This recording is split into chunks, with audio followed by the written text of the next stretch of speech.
Welcome to Culture Road, a show that discusses contemporary issues, events that affect our culture. And today with us is, how are you, Phil? I am Hey, how are doing you doing, well. man?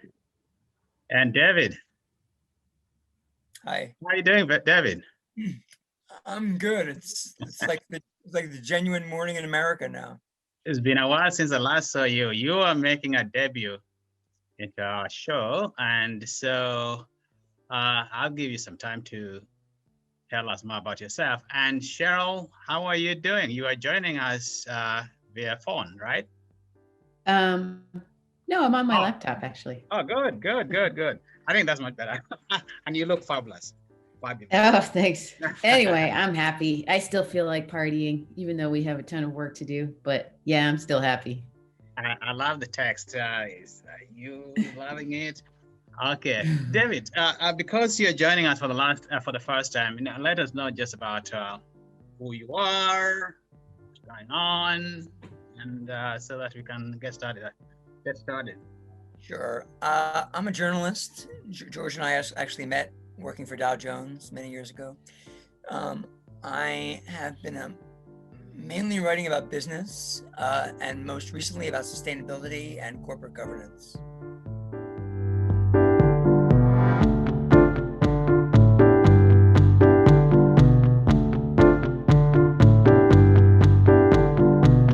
So, where are we gonna start from? Today is the day after, the morning after. We're gonna start. Phil, why don't you start us off in this discussion?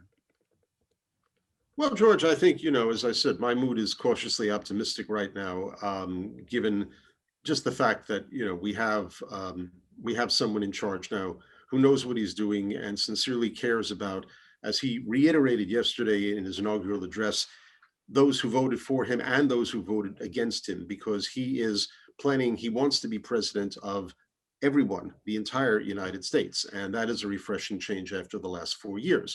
The fact that his party now has, even if by slim margins, control of both houses of Congress means at the very least that he can appoint the people he wants to keep positions, and those people, are going to be honest, competent, and rational, which again is, a nice switch from the previous 4 years. At the same time, though, I mean, the fact is that it's going to be an uphill battle to get a number of things done that he and many of us would like to see take place. The opponents are still out there. They're still as determined as ever. And by opponents, I don't just mean the thugs who ransacked the Capitol 2 weeks ago, but the so-called mainstream of the Republican Party, who I don't think are prepared to give an inch on a lot of the issues that are most important. So it's kind of it's a mixed bag right now. And I think the bottom line is, and we've talked about this in the past, that I don't think progressives can afford to, as the saying goes, just do brunch now. I mean, people really have to continue to stay involved as much as they can, given whatever else is going on in their lives, and of course, given the pandemic. But no one, I think, can afford to just sit back and say, okay, Joe and Kamala are going to take care of everything, or now that Ossoff and Warnock got elected, Democrats will take care of everything in Congress. It's not going to be that simple. There has to be continual, I think, active, vocal activism, pressure, whatever you want to call it, and just really keeping the important issues on the table, because otherwise I think they could kind of run aground, and we just can't afford to let that happen. So Exactly. This show is usually about how most of these things that happen, maybe on a daily basis, affect our culture. And it is just good to be normal again. Just good to be normal, which basically means that we have a cultural practice. There is a cultural practice in this area, political culture, for example, that was violated. And I remember on the 6th, I was just here and I couldn't believe what I was seeing, what people are calling the storming of the Capitol. You know what I thought it was? Because I saw the revolution in Russia in was it 1989? I saw that, and I saw Yeltsin being carried by people around him and him stepping onto that Tank, right? Yeah. tank. Yeah. And I was looking at that, except that that was an occasion where Yeltsin was one of the leaders, and everybody knew that Yeltsin was somebody who was a politician. But then when I saw that yesterday, last week, 2 weeks ago, I was thinking, what kind of culture is being started here? And this is, I think, something that is going to live with us for some time. It is a big, big job that we have for Biden and for Kamala to work to get rid of. But I just don't know whether they're going to be successful given the environment we're living in. And I don't know, Cheryl, what do you think about this? Were you as shocked as I was 2 weeks ago by the ransacking of one of the most important symbols of power? No, I was not shocked. I was angry, very angry. And the risks were there and the warnings were there that something like this would happen between, the certification of the results by the states and January 6th. It was all over social media. They should have been prepared for it.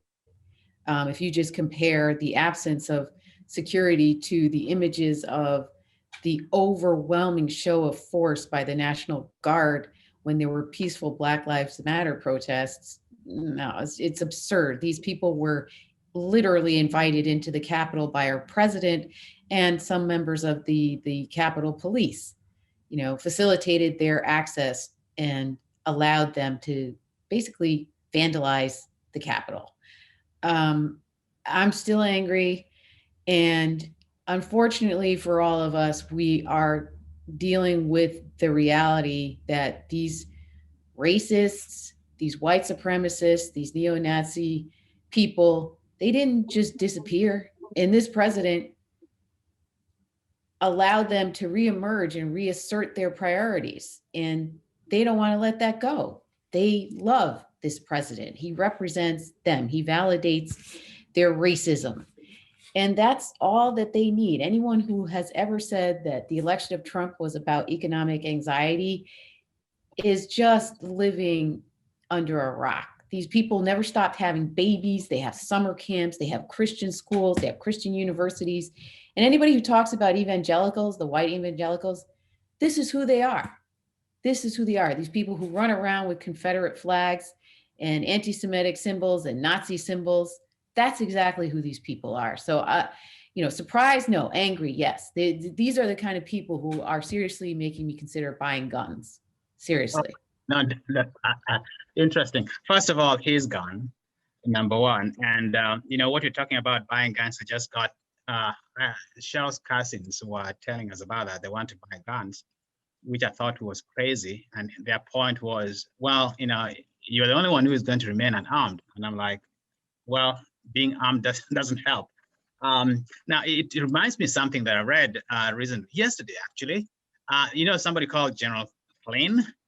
It turns out that they are investigating him because his brother, apparently is in the military.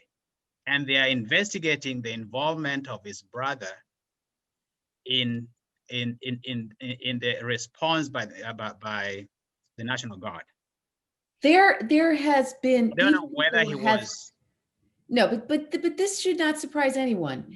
People who study hate groups have been warning government officials for years, for decades, that white supremacists and neo-Nazis have infiltrated our local law enforcement and the U.S. armed forces. It is known. It is known. No one ever took it seriously. No one ever took it seriously that these people were given access to incredible means of exterminating people. No one ever took it seriously. And I think the reason why people are so shocked is partly because of the Black Lives Matter movement, calling into question what we've always assumed was normal. If the police beat you up and brutalize you, it's normal. You deserve it.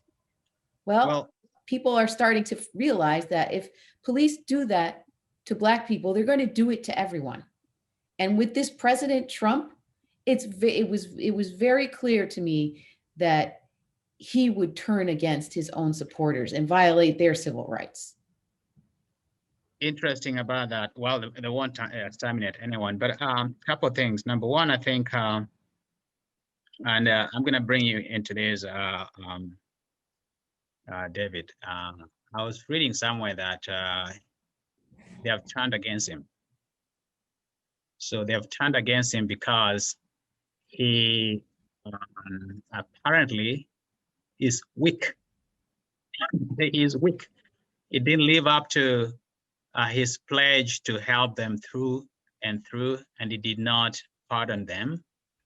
And so on some of those websites, the Proud Boys are no longer proud anymore.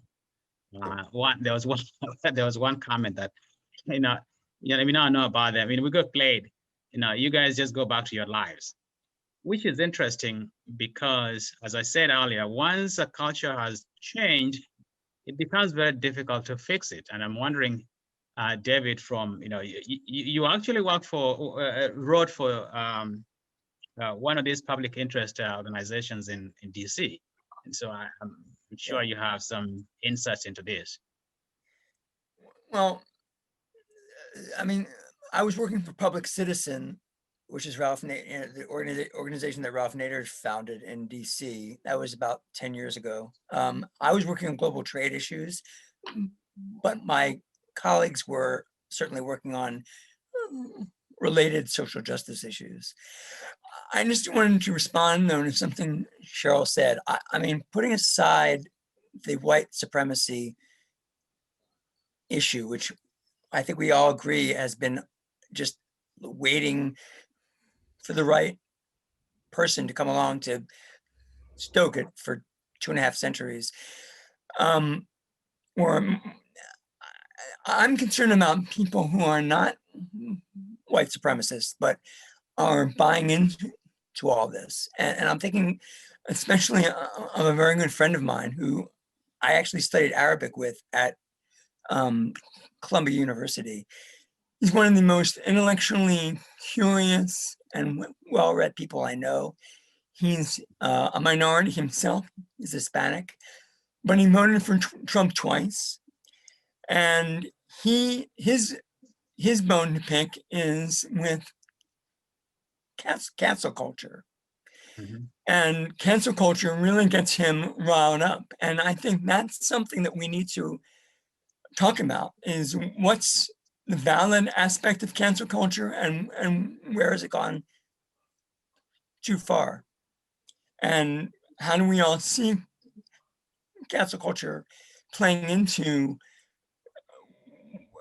the attraction of this movement for people who are not hardcore white supremacists? Cancel culture, that's a very interesting topic, because I remember, was it a couple months ago when some writers wrote a memo that was sent out, and almost, were there 200 people? And I'm kind of a bit ambivalent about that, because I, as a writer, would not want to be suppressed. I don't want to be suppressed, and I think most people don't want to be suppressed. But at the same time, a great majority of those who've been calling out those involved in cancel culture, they are doing that because freedom of press, freedom of religion, freedom of thought, freedom to express yourself has been taken to mean just anything goes. And it allows those with power, and not just political power, but the power of their positions, because they're well known, to be able to say, do, write about anything about any other person who often do not have the same platform they do. And I am a free press person. I am a First Amendment advocate, but I'm not an absolutist, because I don't think that when somebody is misusing their position, that they should be allowed to go scot-free, especially when they are attacking those who do not have the mega platforms that they do. But your point is well taken. I mean, how does cancel culture come about?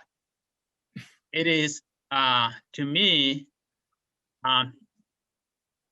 the inversion of the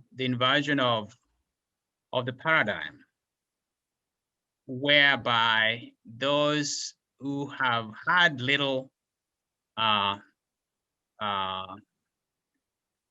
it is a lot difficult, because there are those who I just want to muzzle people. Yes, they don't want anything to be said, but there are also those people who are trying to fight back, and they're fighting back with every available tool, some of which is to pressurize organizations that are providing support, financial support, to these people who are in these positions, who are calling against cancel culture, not to be part of that system. I have a very complicated view regarding this, but I really accept in the point you're making. It's interesting that, you know, the idea that you have minorities as part of this new push. Trump had so many minorities. Somebody has called them the minority whites. That's a new term. Another scholar from University of Florida, I think so, just called them that, and she's being called out on that as well. But I think we need to have this debate about what is culture. Cancel culture means that I don't want you to say something about me. I don't want you to say something about me. I'm going to fight you. But at the same time, if everything you say is, we can't be walking in an eggshell situation. I'll let Phil, partake in this, because I think he has some George, issues about cancel culture.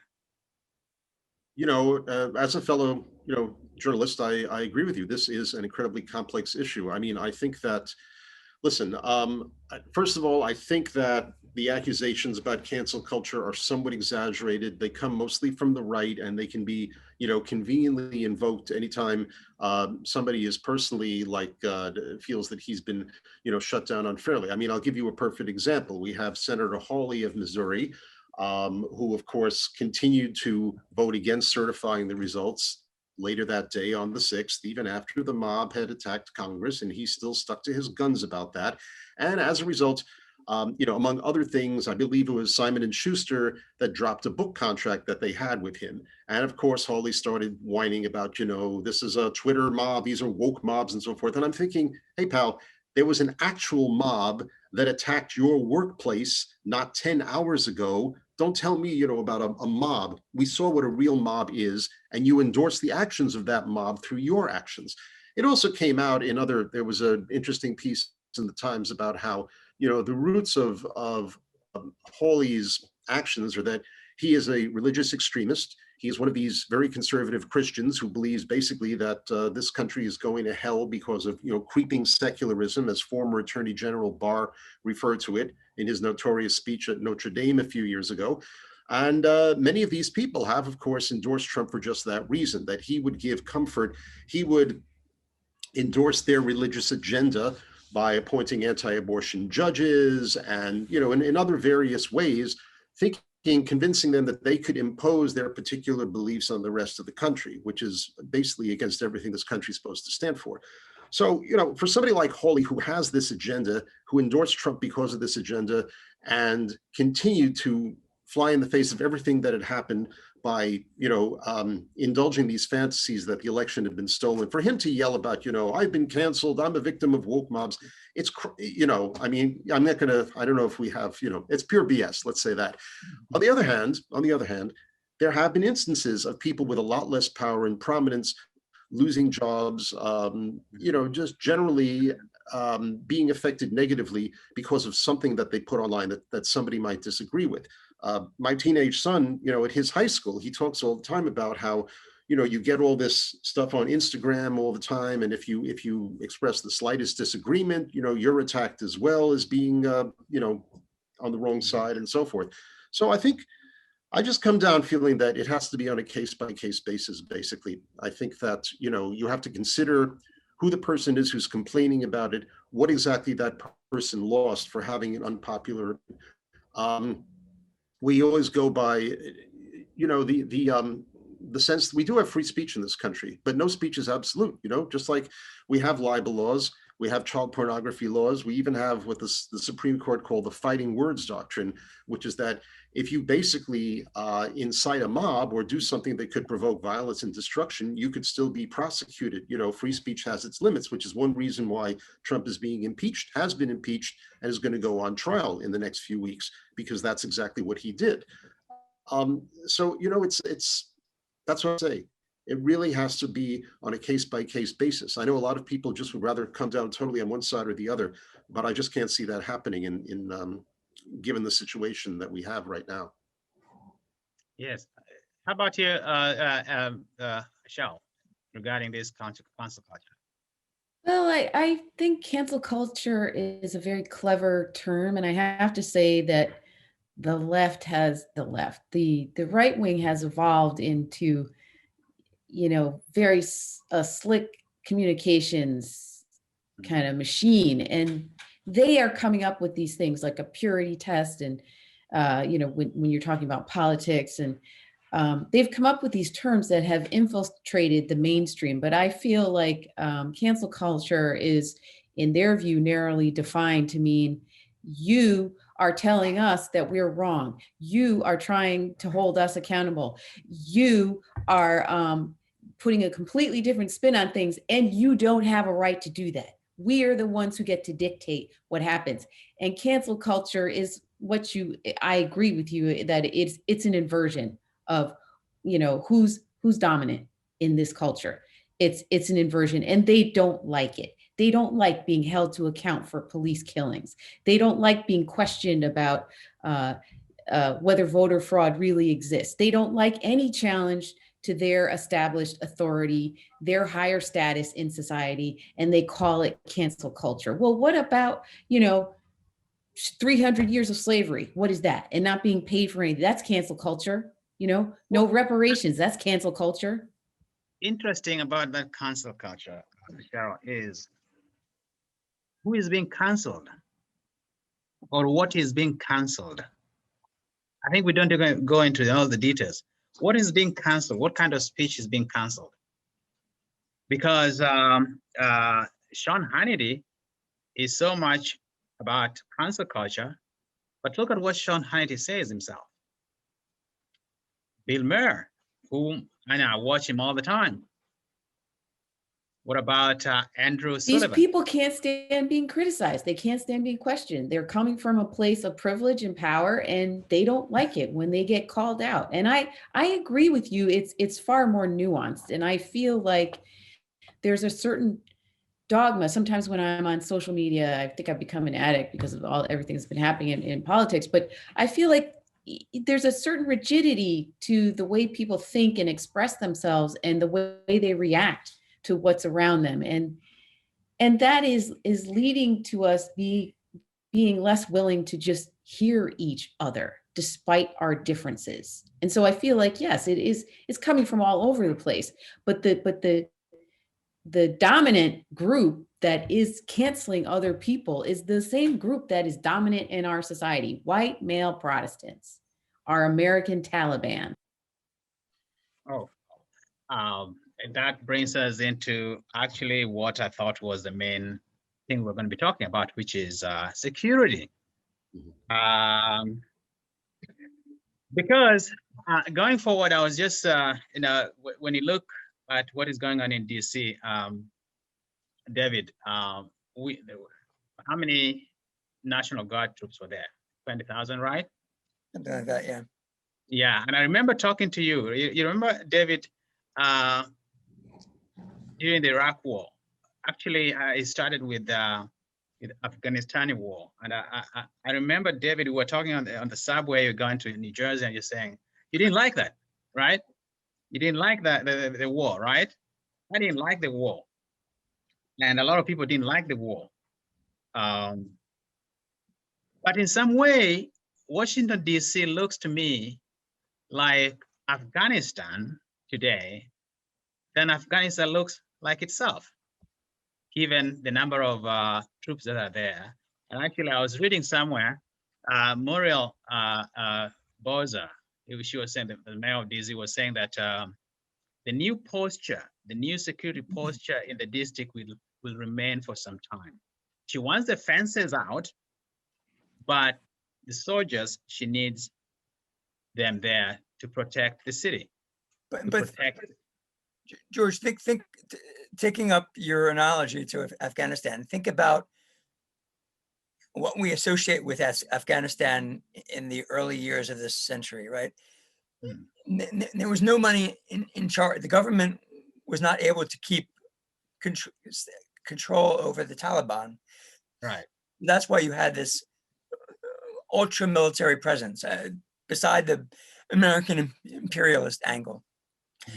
That's similar to what I'm seeing now in DC with the National Guard presence. There's such a widespread, prevalent lack of respect for law and order, for the functions of the government, that you have to call in these ultra military people to maintain this false sense of order, because we can't agree on how to respect each other and how to just respect each other's basic human rights. Right. I think you're right. I mean, we can't agree on things, and we can't even agree to be decent. It was interesting how Biden talked about it, the uncivil war. It is a war that has no civility. Yeah. It's a war, it's a cultural war. Now, we've always had cultural wars going on for the last 30 years, but it has never been, at least if you excuse Oklahoma city bombing, it has never been about storming a federal building and acting in a way that I disagree. Leads to the death of somebody. Now, I disagree. We have had these terrorists. Bill Clinton devoted a lot of federal resources to hunting them down, to chasing them. I disagree. They have been allowed to do what they do. We had the Oklahoma bombing. We've had lynching, which was systematic, efforts to suppress Black people, sanctioned by the state, ignored by the state. Lynching went on for much of the 20th century. We've had other racialized killings. Those are systemic. We've had people try to attack sites. We've never stopped. Go to the Southern Poverty Law Center and look at all of their research on hate groups. These groups have never stopped trying to do what they're doing. And when they realized they weren't going to get so much out of being so, directly violent, they started organizing. They have summer camps, they have schools, they have shared communities, they have compounds. These people never stopped being who they were. They're still here, and they are the reason why people think this election is stolen. They love it. They love that lie. It just feeds into their power. I agree that Cheryl's right. This goes back much beyond 2 weeks ago. I can remember back in the 90s, George, when you were at Columbia, and the coverage of Timothy McVeigh and Terry Nichols in the Oklahoma City bombing, they always seem to talk about the two of them as being, or at least McVeigh had been in the army, he'd fought in Desert Storm, and then he became like disillusioned and, disillusioned with the government in general. And that's what turned into violence. No, we later found out afterwards, after he'd been executed, that he was a member of white nationalist, white supremacist groups, that he and Nichols were white supremacists. And I do think that Wow. over the last quarter century, the media and, you know, even and other politicians in general has played down the white nationalist aspect of this and just played down right-wing terrorism, domestic terrorism in general. That's why I was really pleased when Biden called it out by name yesterday in his inaugural address. He talked about it, he called it what it was.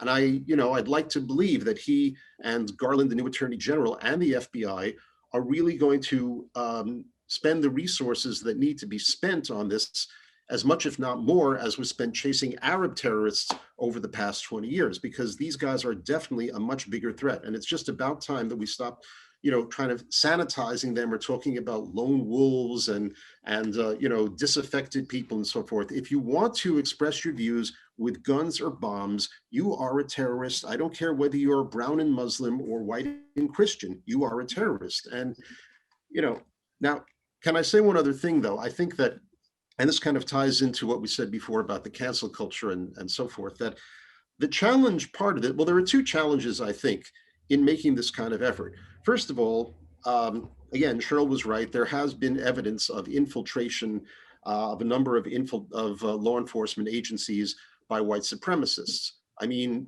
some of the things that we've seen over the last year and in years past are just what I would almost call traditional racism. When a cop was brutal to a black man because just, that's how he is, not because he belonged to any kind of organized group. But there is evidence of members of organized groups infiltrating the military and the police, and they have to be, we have to weed them out as much as possible. At the same time, though, that if Biden and his people start a concerted effort against right-wing domestic terrorism, there is going to be an outcry on the right about, you're criminalizing opinions, you're like, where do you draw the line, basically? I remember 10 years ago in the Obama administration, there was a report by Department of Homeland Security about the threat of right-wing domestic terrorism. And there was an outcry on the right that you're saying that conservatives are terrorists, you're saying people who disagree with Obama are terrorists. So it's going to be challenged. That's what I'm saying. It's like you police speech on the internet. Well, okay, if somebody says like, Biden is a socialist and Harris is a whatever and so forth. Okay, is that something, do you watch those people? Should the FBI put a tap on that person? It's going to be tricky, what I'm saying, to pursue this effort. It must be pursued, but people have to be careful too, because, people still have a right to their opinion. And it becomes, again, where do you cross the line? Where is opinion? But opinion doesn't mean action. And the problem is that opinion is now,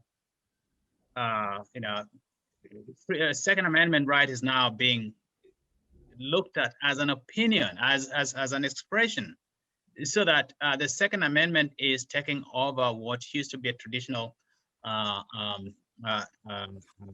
realm of freedom of expression, so that if you're going after them, after their actions and not after their expression, the argument is going to be that having a gun is some sort of expression. Now, I don't know what is going to happen now, given that Biden came out very strongly yesterday against them in his inaugural address. And perhaps I'm thinking that he may be the person to go after them. I don't think Obama could go after them very well, because obviously he was going to be accused of being a black man going after all these guys. But Biden seems to have some comfort in what he is trying to do. And I don't know whether this is the time to go after them, because they're on the run, at least because of what happened 2 weeks ago. So I don't know, is this the best time, or this conflicts with Biden's call for unity, David? I think it has to.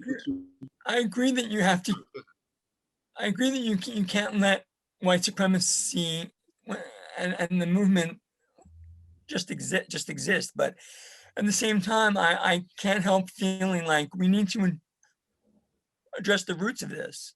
The roots of it go back to, as Brian Stevenson and Khalil Gibran, I forget his last name, Muhammad. Mohammed. have talked about. And this is about a long time effort by certain groups who feel like they're the lowest, I mean, traditionally, not now, have felt that they're the lowest rung of the totem pole to create this racial, illusions, this race structure in order to, so they feel like they are no longer in the bottom of the totem pole. That has to be addressed in some basic way. And I don't know how it gets addressed now that it's so deep seated that very few people even remember that that's the origin of all this.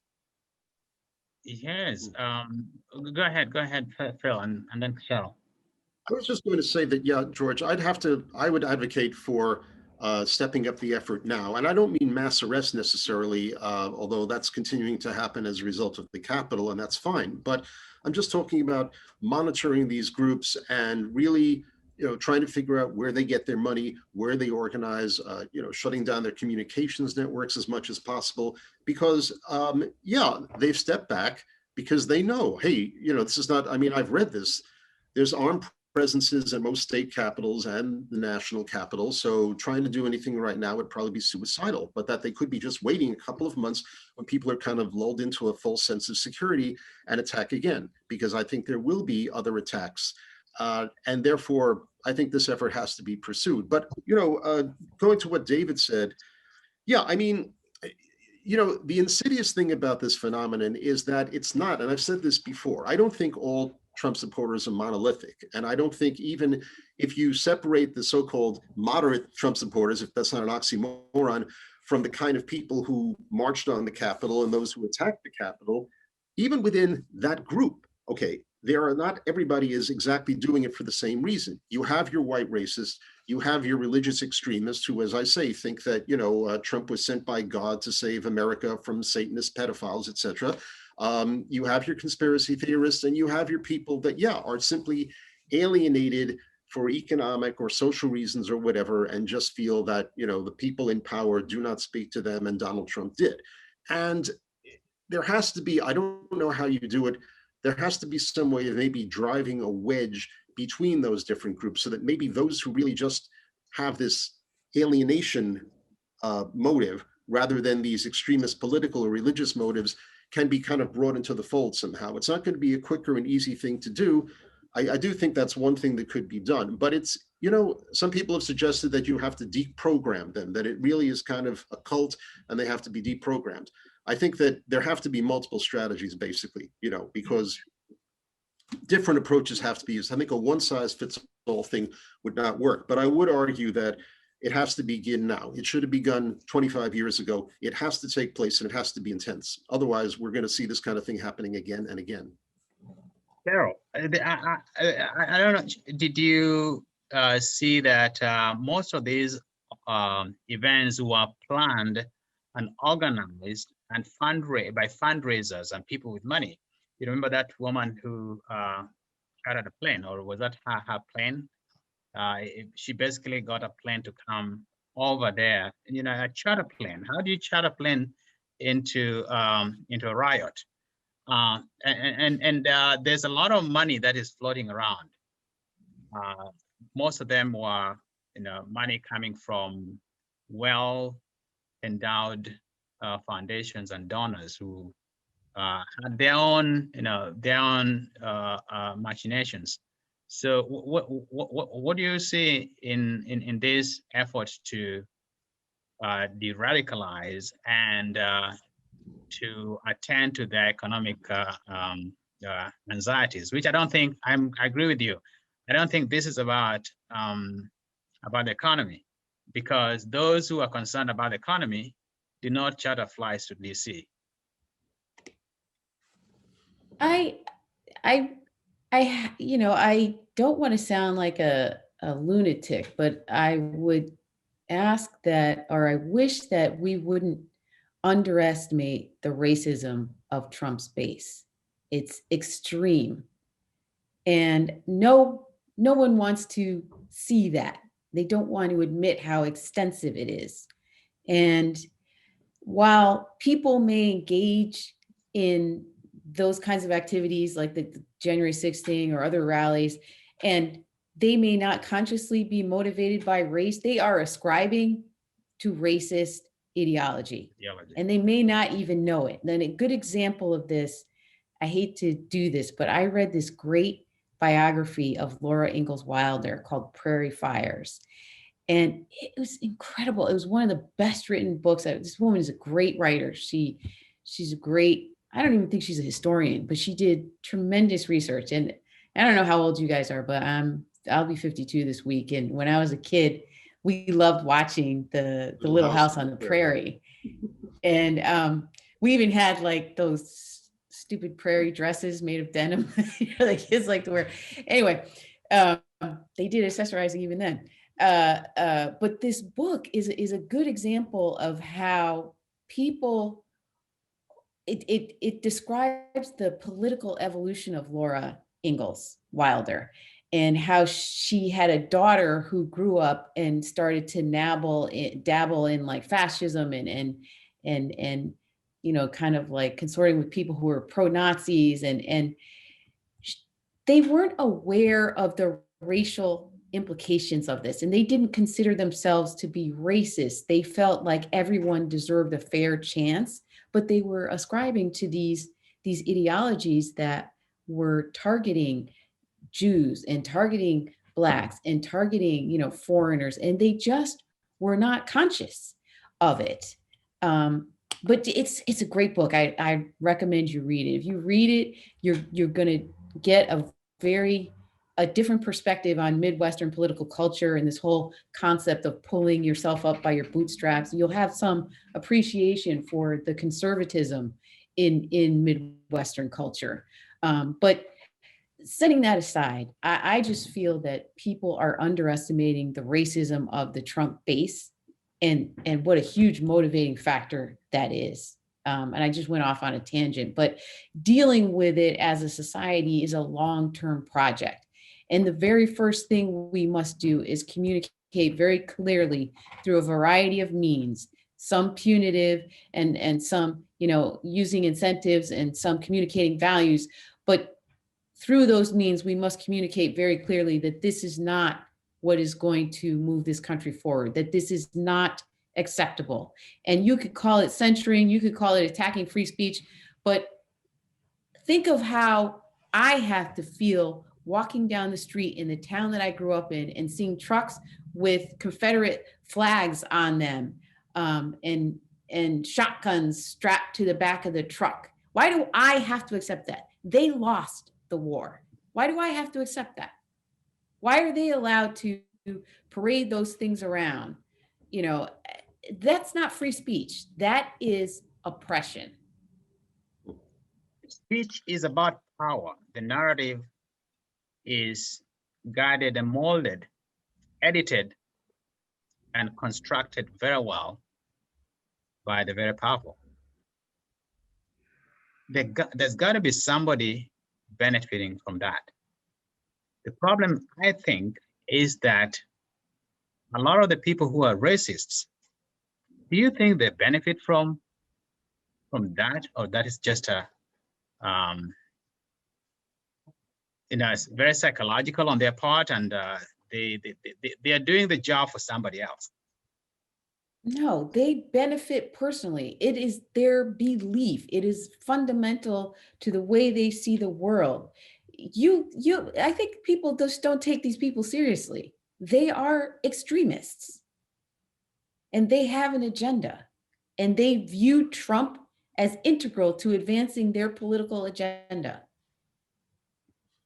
Free speech is very contested then.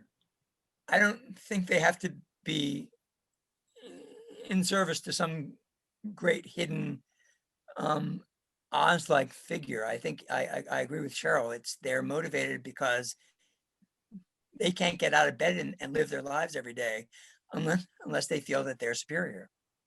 Bottom line. Yeah. I remember something Pete Hamill wrote a while back. He said, describing the phenomenon of racism working class, like white Catholic urban communities, Irish and Italians and so forth. He said something like, no matter how lousy their jobs, no matter how low on the status totem pole they were, they always knew that there was one group they could they could be above. They always knew the fact that they were white gave them some kind of advantage, and that was something they clung to. And I think that's very true wherever you find people with these beliefs, whether it's urban or rural and so forth. I mean, it's, and it can be. Could I just add to that there's just other, like, people love to talk about how they're the low man on the totem pole, the forgotten man. That was all the racist rhetoric from Trump. Even the poorest white person in this country has more wealth than a middle class Black person. So let's just look at the stats. Who owns property? Who has debt? Setting aside income, poor whites are wealthier than middle class educated Black people. So that crap about being low on the totem pole, yes, they were low relative to other whites, definitely. But let's just be more realistic. That's what I meant. I'm not saying it was more a social thing than an economic thing. I agree with you. I mean, it's certainly true that it's been proven that a number of people who stormed the Capitol were not unemployed. Some of them had very good jobs. A couple of them were even in the government, elected officials, what have you. That's certainly true. It's not about economic anxiety. It's simply about status anxiety. And that kind of thing is, reinforced by the sense that, okay, at least there are this one group of people that we can say we're superior to. So it's much more about that than economics, certainly. Now, because somebody has to do something about it, and Biden seems to be starting off on a good note, we cannot forget the fact that Kamala Harris is coming right next. And this job can never be done that we're talking about. It's not a 4-year job. It's going to be a long time to bring these people to justice and to make sure that the white supremacists do not threaten other people and the sustainability of this country. And there you have a symbol of a change in authority. You have a Black woman, an Asian American woman, right at the top. Is this not just making them go crazy? And I don't know how this is going to work. It's going to be difficult. I mean, especially if, as many people assume, in 4 years, Biden, who will be 82 years old, decides not to run again, and she gets the first crack at the Democratic nomination, and, assuming she gets it, becomes the candidate. It's going to stir up a lot of people. There's no doubt about that. And, it will make it harder for her to get elected. And once elected, it'll make it harder for her to govern. There's no way to get around that. I mean, it's going to be a red flag to a number of people here. I mean, hopefully those of us who consider it a great, wonderful sign of progress will prevail there. But it will be a struggle. This is a whole other topic for another show, but what do you think about the practicality or the usefulness of a truth and reconciliation program, as South Africa did after apartheid was dismantled? That's a very interesting thing. Years later, South Africans, truth and reconciliation was a great idea. It was a great idea. It was very, very novel. And it worked for South Africa for a time. This is my opinion. It worked for South Africa for a time. But over the years, there's been a lot of criticism against it. And I know that it has been replicated around the world. But what basically it did was to allow people to avoid accountability. Yes, this is sunshine. You come back, you come in, and you say what you did. Now, even in South Africa, a lot of them did not say what they did. They basically came and bluffed. They came and cheated. And years later, people are realizing that it didn't work well. Now, I think in this country, it goes against aspects of the Constitution because basically what it's saying is that somebody else who has been wronged cannot sue somebody else who has wronged them, because there is a law that says we have to reconcile. I don't know. What do you think, Cheryl, about truth and reconciliation? You read about it, you heard about it, you had, people whom you talked about who have, discussed this truth and reconciliation as a concept. I don't know. I mean, it's so complicated because it works when people have actually committed crimes that can be, there's some evidence of a crime, right? This is not a crime, what we're seeing. This is a culture war. This is a political war. And we have to deal with it through cultural channels. We have to deal with it in our schools. We have to, I remember seeing an NYU study by, I think it was the Steinhardt School or one of the institutes at NYU put out a report a couple of years ago noting that in New York City public schools, they had almost zero minority authors in their curriculum. It was 2018 or 2017. When I find it, I'll send it to you. That's what? 2/3 of the students are not white in public schools. It's probably more now. So how could that be? But it's that sort of thing that we have to be willing to embrace. We have to have, in our public schools, we have to be talking about multiculturalism. We have to be talking critically about our history. We can't sweep all of these conflicts in our history under the rug and just assume that we're actually moving toward this more perfect democracy. For me, it's a long-term project, and it requires a political commitment. And when people step out of line and they do commit these kinds of crimes, like the terrorist act on January 6th, they need to be punished severely. These members of Congress that supported and facilitated that riot, they need to be expelled, and some of them need to be prosecuted.